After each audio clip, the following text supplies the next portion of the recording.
يا ذاكر الأصحاب كن متأدبا واعرف عظيم منازل الأصحاب.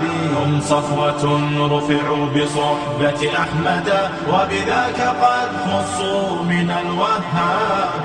يا ذاكر الأصحاب كن متأدبا واعرف عظيم منازل الأصحاب.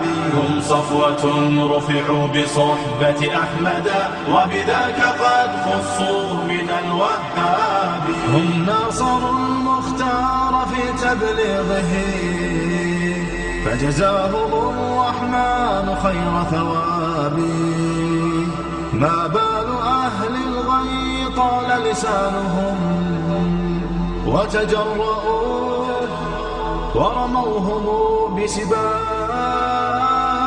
سبوا خيار الخلق من لهم العلا ولهم مقام في ذرى الأحساب. من قبل صرح أعوج عن حقده في سب شيخ متق أواب. لا ثاني الاثنين في الغار الذي شهدت له آيات خير كتاب. واليوم قد صدع الخبيث بجرأة ووقاحة من سافل كذاب. هذا النبي محمدا في عرضه سيعمه ذل وشر عقاب. هذا النقية من تخل المصطفى فليخسأ